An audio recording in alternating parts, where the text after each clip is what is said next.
Assalamualaikum warahmatullahi wabarakatuh. Selamat siang rekan-rekan semua. Perkenalkan, nama saya Setiawati, NPM 191003631010359, Program Magister Administrasi Publik, Fakultas Ilmu Sosial dan Politik, Universitas 17 Agustus, Semarang. Yang saya hormati Ibu Dr. Indra Kertati, MSI, serta rekan-rekan semua yang berbahagia. Rekan-rekan yang berbahagia, pada kesempatan kali ini saya akan menerangkan atau menjelaskan tentang makalah saya yang berjudul Diskresi Pimpinan Daerah dalam melakukan kebijakan pandemi COVID-19. Arti diskresi dalam Kamus Bahasa Indonesia adalah kebebasan mengambil keputusan sendiri dalam setiap situasi yang dihadapi. Presiden Joko Widodo pada tanggal 31 Maret 2020 telah menetapkan Keputusan Presiden Nomor 11 Tahun 2020 tentang penetapan kedaruratan kesehatan masyarakat COVID-19. Sejalan dengan hal tersebut, terbit pula Peraturan Pemerintah Pengganti Undang-Undang Nomor 1 Tahun 2020 tentang Kebijakan Keuangan Negara dan Stabilitas Sistem Keuangan untuk Penanganan Pandemi COVID-19 dan atau dalam rangka menghadapi ancaman yang membahayakan perekonomian nasional dan atau stabilitas sistem keuangan. Sejumlah hal diatur dalam Perpu Nomor 1 Tahun 2020, antara lain pelaksanaan kebijakan di bidang keuangan daerah, perpajakan, program pemulihan ekonomi nasional, kebijakan keuangan negara, dan lainnya. Semakin banyak diterbitkan peraturan perundang-undangan untuk mengikuti perkembangan zaman, semakin banyak pula kekosongan hukum baru yang akan muncul. Begitupun di masa pandemi seperti saat ini. Sekalipun demikian, negara tetap dituntut untuk bergerak cepat.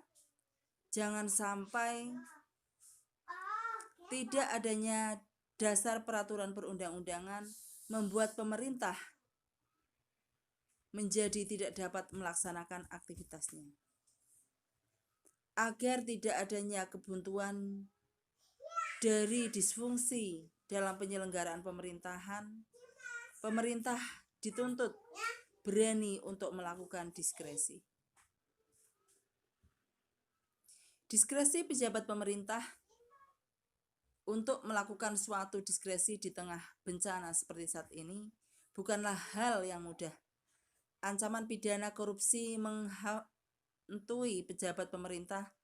Terlebih dalam beberapa kesempatan, beberapa pihak terkait telah mewanti-wanti bahwa melakukan tindak pidana korupsi di tengah bencana dapat diancam dengan hukuman mati.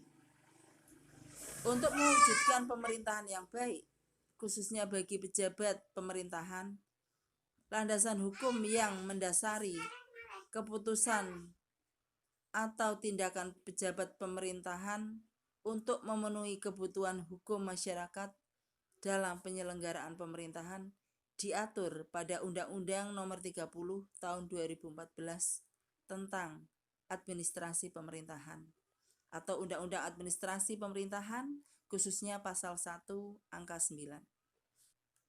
Adapun umumnya sebagaimana pasal 22 Undang-Undang Administrasi Pemerintahan, diskresi hanya dapat dilakukan oleh pejabat pemerintahan yang berwenang. Setiap penggunaan diskresi pejabat pemerintahan haruslah bertujuan untuk 1. Melancarkan penyelenggaraan pemerintahan, 2. Mengisi kekosongan hukum, 3. Memberikan kepastian hukum, 4. Mengatasi stagnasi pemerintahan, dalam keadaan tertentu guna kemanfaatan dan kepentingan umum. Adapun yang dimaksud dengan stagnasi pemerintahan, sebagaimana penjelasan Undang-Undang Administrasi Pemerintahan, adalah tidak dapat dilaksanakannya aktivitas pemerintahan sebagai akibat kebuntuan atau disfungsi dalam penyelenggaraan pemerintahan. Contohnya, keadaan bencana alam dan gejolak politik.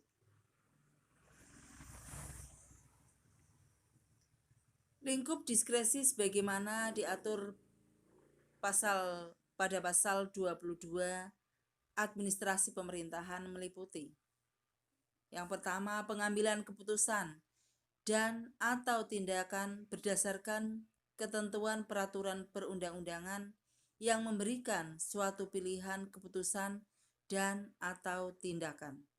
Yang kedua, pengambilan keputusan dan atau tindakan karena peraturan perundang-undangan tidak mengatur.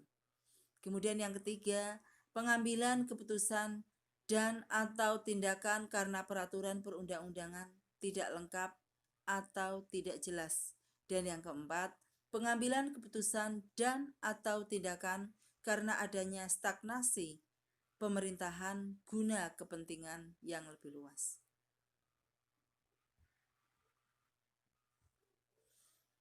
Selanjutnya, pejabat pemerintah yang menggunakan diskresi sebagaimana diatur pada pasal 24 Undang-Undang Administrasi Pemerintahan harus memenuhi syarat sebagai berikut. Yang pertama, sesuai dengan tujuan diskresi sebagaimana dimaksud dalam pasal 22 ayat 2. Yang kedua, tidak bertentangan dengan ketentuan peraturan perundang-undangan. Yang ketiga, sesuai dengan AUPB. Yang keempat, berdasarkan alasan-alasan yang objektif. Yang kelima, tidak menimbulkan konflik kepentingan. Dan yang terakhir, dilakukan dengan iktikat baik.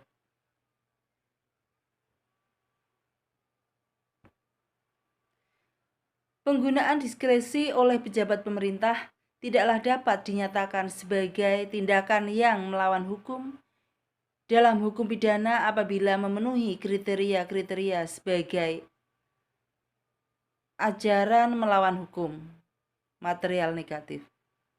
Hal tersebut sejalan dengan pendapat Indrianto Seno Aji yang pada pokoknya menyatakan bahwa kewenangan diskresional atau discretional power dan aparatur negara, baik perbuatan yang dilakukan sesuai dengan peraturan perundang-undangan atau kewenangan mengikat, maupun menyimpangi peraturan perundang-undangan atau kewenangan aktif, dan dilakukan sesuai pula dengan asas-asas hukum pemerintahan yang baik dalam kondisi yang mendesak, urgensi, dan atau darurat sifatnya, merupakan kebijakan negara dalam area hukum administrasi negara yang tidak termasuk dalam menyalahgunakan kewenangan maupun melawan hukum dalam hukum pidana, khususnya tindak pidana korupsi.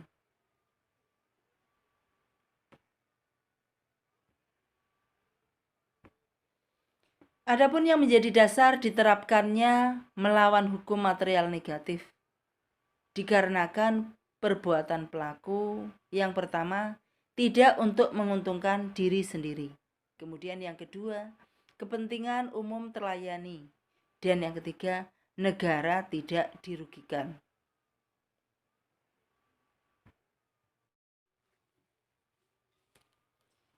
Indrianto Seno Aji turut juga mengutip pendapat dari Komariah Emong Saparjaja, mantan Hakim Agung dan Guru Besar Universitas Pajajaran, yang dalam disertasinya Ajaran Sifat Melawan Hukum Material dalam Hukum Pidana Indonesia memberikan kriteria melawan hukum material negatif. dengan melihat apakah perbuatan dari terdakwa. Yang pertama, mempunyai tujuan nyata yang memberikan manfaat terhadap kepentingan hukum yang hendak dilindungi oleh pembuat undang-undang. Kemudian yang kedua, melindungi suatu kepentingan hukum yang lebih tinggi dibandingkan dengan kepentingan hukum yang dituju oleh perumusan tindak pidana yang dilanggarnya. Kemudian yang ketiga, mempunyai nilai yang lebih besar bagi kepentingan masyarakat dibandingkan dengan kepentingan diri sendiri. Secara umum, tidak ada negara yang siap untuk menghadapi pandemi COVID-19. Begitupun sistem hukum dari suatu negara. Di saat seperti inilah, pejabat pemerintahan pusat ataupun daerah dituntut untuk berani menggunakan diskresinya secara bertanggung jawab dan tidak takut akan ancaman pidana, sekalipun nantinya tindakan diskresi tersebut memenuhi unsur-unsur tindak pidana.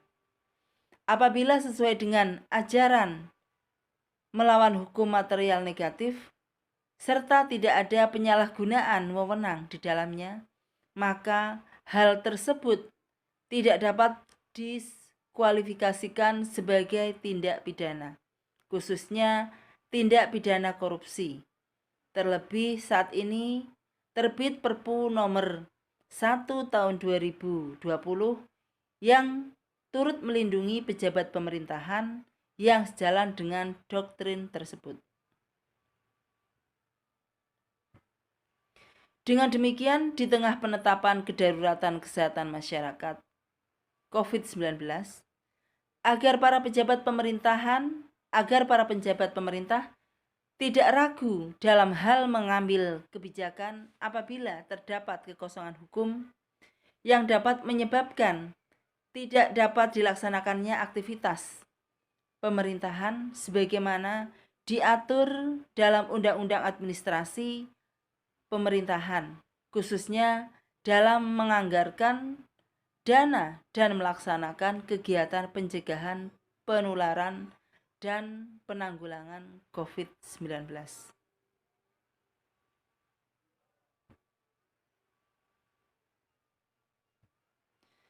Demikianlah rekan-rekan semua mahasiswa magister administrasi Pemda, makalah yang dapat saya sampaikan. Kurang lebihnya saya mohon maaf yang sebesar-besarnya. Assalamualaikum warahmatullahi wabarakatuh.